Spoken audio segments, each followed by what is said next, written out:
Un asesinato en una pequeña ciudad. No había señales de que hubieran forzado la entrada. Eso nos hizo pensar que se trataba de alguien a quien ella conocía. Una conspiración siniestra. El asesino llevaba semanas planeando el crimen. ¿Podría una experta en perfiles criminales desenmarañar la retorcida telaraña del asesino?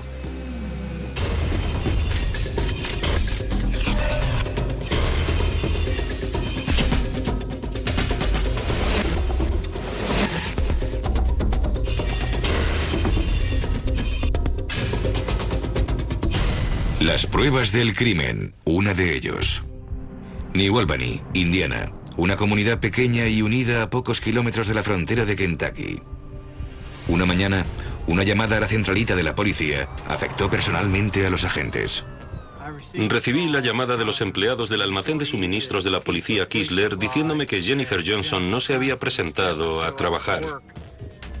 Jennifer, una dependienta del almacén de suministros de la policía, era una cara familiar para todos los agentes. No era propio de ella llegar tarde o no presentarse y no llamar. El teniente Loop se reunió con los preocupados compañeros de Jennifer en su casa. ¿Qué ocurre? Cuando llegué a su casa llamé a la puerta y nadie respondió. Todas las puertas estaban cerradas, las ventanas también, y su coche estaba en el garaje. Temiendo que Jennifer pudiera estar enferma o herida en el interior, el agente actuó sin pérdida de tiempo. Entré en la casa forzando la puerta trasera.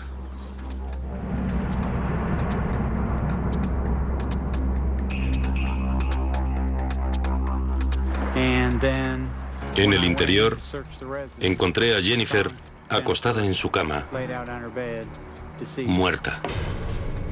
Parecía que la habían agredido sexualmente antes de asesinarla y que habían colocado su cuerpo desnudo para provocar una reacción de inquietud. 22-22-5. Envíen un inspector y agentes de la policía científica a esta dirección. Creo que se trata de un homicidio.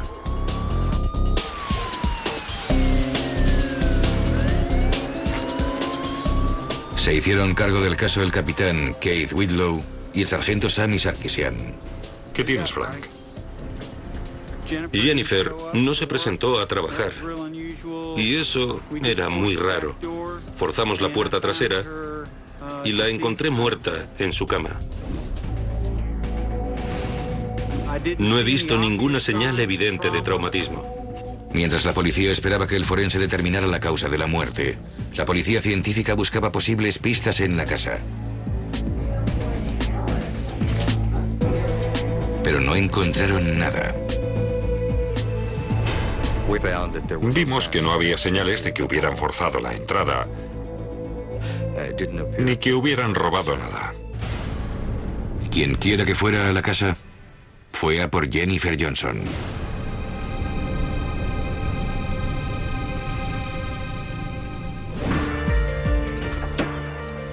La policía comenzó investigando la vida de Jennifer. Jennifer era una adicta al trabajo. Le gustaba su trabajo. Le encantaba trabajar. Según su hermana, era una mujer fuerte y competente. Era muy independiente. Le gustaba hacer muchas cosas sola. Era mi mejor amiga. Y nos encantaba estar juntas. Ir al cine o a un concierto. De hecho, su hermana estuvo en casa de Jennifer horas antes de que muriera. Fui a su casa a cenar. Vimos una película, vimos la tele y luego me fui. Esa fue la última vez que la vi con vida. Según su hermana, en los últimos meses le habían ocurrido a Jennifer cosas sospechosas. Todo empezó con un par de cosas que le robaron de su casa. Al principio, ella suponía que las había extraviado. No piensas en que alguien haya entrado en tu casa a robártelas. Crees que las has extraviado.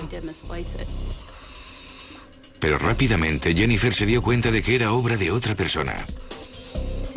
Había huellas de pisadas en el jardín que no eran de ella. Envenenaron a su perro. Todo era muy raro. Un mes antes de ser asesinada, habló con la policía. Alguien había entrado en su casa y había cortado los cables de la televisión y el teléfono. Solo habían robado el arma de Jennifer. Supusimos que todo estaba relacionado.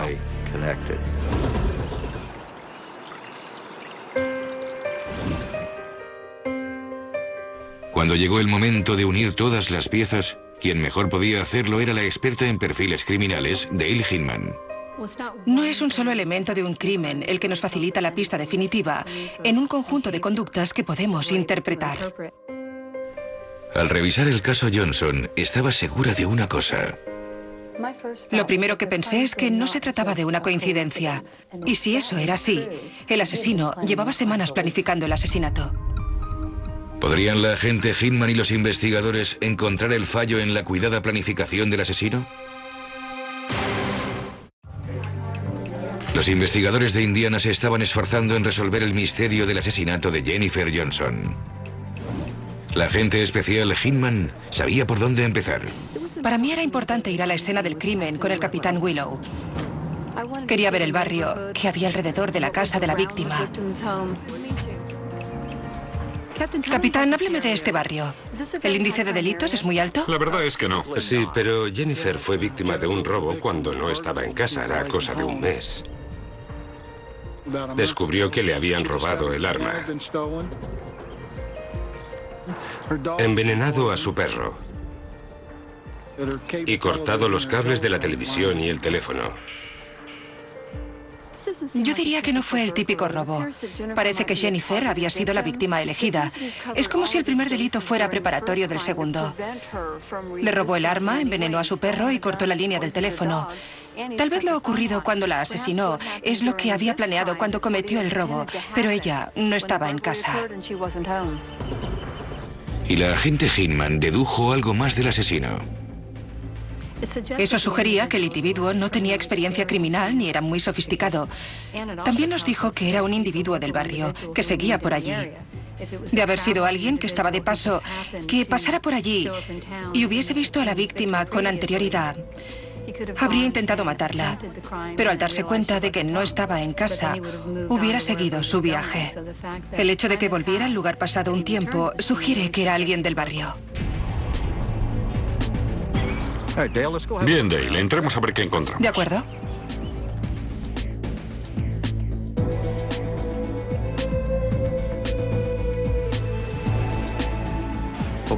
Verás, Dale, este es el dormitorio y esta es la cama en la que se encontró a la víctima. Estaba desnuda en esta cama. ¿Qué llevaba la víctima cuando se marchó la hermana? Ropa de estar por casa. ¿En el dormitorio se encontró algo de esa ropa? Encontramos ropa que coincidía con la que su hermana dijo que llevaba.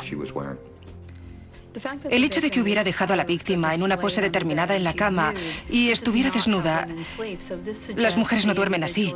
Eso sugería que el individuo lo hizo para poder mirarla o para inquietar a quien quiera que encontrara el cuerpo. Si se hubiera tratado de un accidente o se avergonzara de lo que había hecho, había un montón de cosas con las que podía haber cubierto a la víctima. Y esta no habría sido encontrada en esa posición. Un asesino exhibiendo su crimen. Era un giro inquietante para el perfil que estaba surgiendo. En base a la posición de la víctima en la cama, parece que el principal motivo fue la agresión sexual. Una persona que vivía cerca de allí, que lo planeó hasta el último detalle y que estaba sexualmente motivado. Un perfil escalofriante. Los agentes prepararon una lista de los posibles sospechosos. Querían saber quién podía haberlo hecho. Así que les di una lista de los antiguos novios, amigos, cualquier hombre que hubiera conocido últimamente. Un nombre les llamó la atención, un hombre llamado James Stewart. La víctima tenía un novio con el que había roto recientemente. Ella había empezado a salir con otros hombres, lo que le enfureció. Era un posible móvil del crimen. Los celos. Queríamos saber dónde había estado y si la había visto.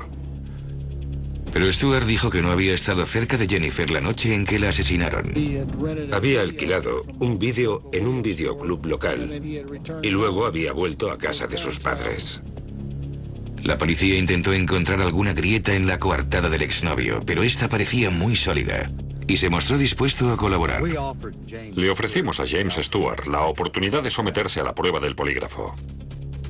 Cuando pasó la prueba fácilmente, el único sospechoso quedó eliminado. Parecía que los agentes se habían quedado sin opciones hasta que llegó el resultado de la autopsia con información crucial para el caso. Recibimos el resultado de la oficina del forense y para nuestra sorpresa y a pesar de lo que suponíamos, no la había agredido sexualmente. Eso es muy interesante, capitán. El hecho de que la víctima estuviera en posición de practicar el sexo y además estuviera desnuda sugería que ese era el principal motivo del agresor. Pero el hecho de que no completara la agresión sexual indicaba que no había podido hacerlo. La autopsia también proporcionó otra pista importante. Si se fija, verá que la uña del dedo índice está rota y la del dedo corazón astillada. A pesar de que la escena del crimen no indicaba que hubiera habido una pelea importante, el hecho de que tuviera unas uñas rotas nos dice que se resistió y luchó con su agresor. Antes de que los investigadores pudieran reaccionar ante esa nueva información, se produjo un asombroso giro en el caso. Recibimos la llamada de uno de los vecinos de la víctima. Puede que tuviera información sobre un posible sospechoso. Capitán Whitlow, Departamento de Policía. Hola, adelante. El vecino, un hombre llamado Jeremy Hebrin, les contó una dramática historia sobre la mañana en que fue encontrado el cuerpo de Jennifer Johnson. Vio a dos individuos cerca de la casa de su vecina. Cogió un arma y salió a ver quiénes eran. Al verlo, los dos individuos salieron corriendo. Los persiguió durante un rato hasta un parque cercano, donde perdió su pista. ¿Habría visto a los asesinos de Jennifer Johnson? Días después de que Jennifer Johnson fuera asesinada, su vecino, Jeremy Hebrin, informó haber visto dos merodeadores cerca de la casa de la víctima en la mañana en que fue encontrado su cuerpo. Dale Hinman, experta en perfiles, y el capitán Whitlow, del Departamento de Policía de New Albany, siguieron la pista. Bien, Dale, aquí, a nuestra derecha, donde el bosque es más denso, es donde el señor Hebrin me dijo que había perseguido a los dos merodeadores. Los oyó frente a su casa. Se vistió, cogió el arma y salió. Cuando le vieron, salieron corriendo y él les persiguió hasta llegar a la cima de esta colina, donde les perdió la pista.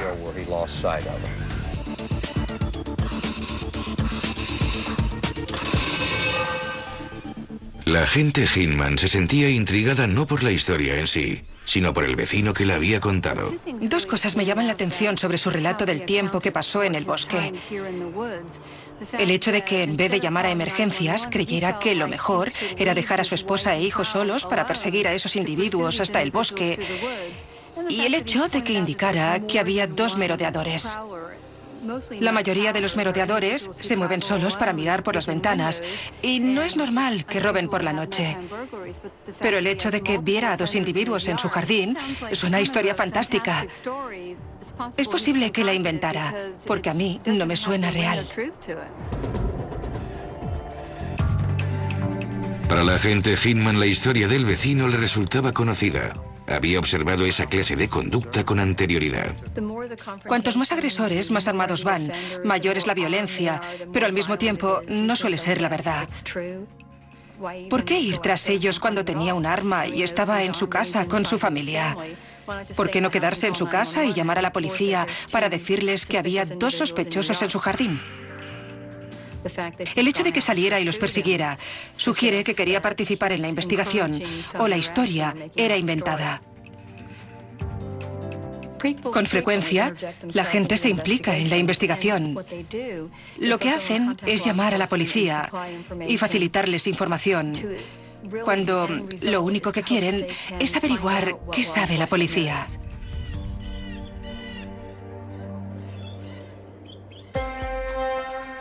El capitán Whitlow interrogó a Jeremy Hebrin. Tan pronto como vio al individuo, aumentaron sus sospechas. Mientras interrogábamos a Jeremy Hebrin, vimos que tenía unos arañazos en la cara. ¿Cómo se hizo eso? Como le he dicho, mientras perseguía a esos individuos. Le preguntamos cómo se había hecho los arañazos. Nos dijo que al perseguir a los merodeadores en la zona boscosa tras su casa, se había arañado la cara con unas zarzas espinosas. Su historia nos pareció muy sospechosa.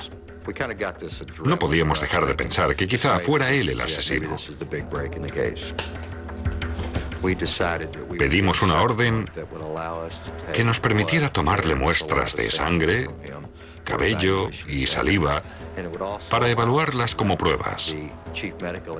También nos permitió que el forense le examinara la cara, los arañazos, para saber si habían sido causados por espinas vegetales. ¿Había dejado su marca la víctima en el asesino antes de morir? Si los investigadores podían responder a esa pregunta, podrían resolver el caso. La policía de Indiana sospechaba que el vecino de Jennifer Johnson sabía más sobre su asesinato de lo que daba a entender. Parecía que iban subiendo para alcanzar. Jeremy Hebrin era un buen sospechoso y además coincidía con nuestro perfil. Vivía muy cerca de la casa de la víctima. Estaba cuando se produjo el robo y al robar su arma y matar a su perro, imaginó que la hacía más vulnerable ante su ataque.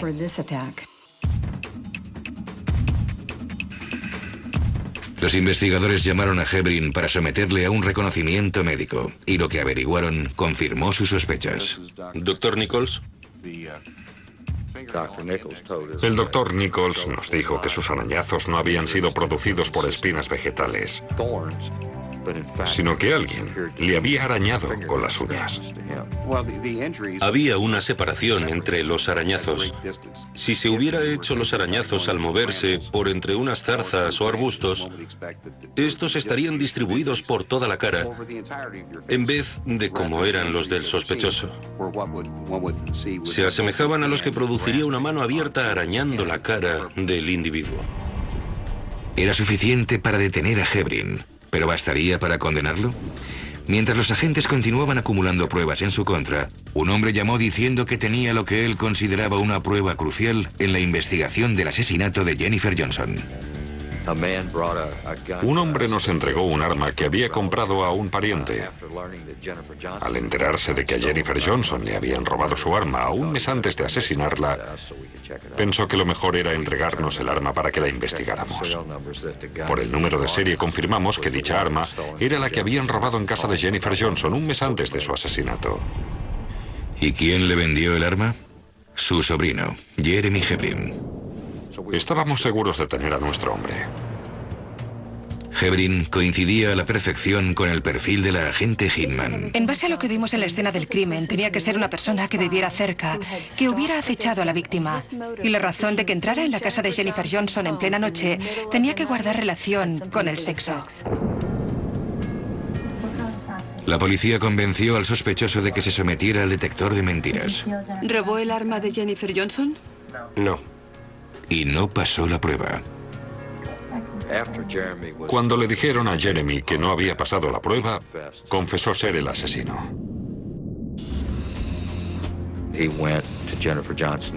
Fue a casa de Jennifer Johnson la noche en que fue asesinada. Llamó a la puerta y ella le dejó entrar.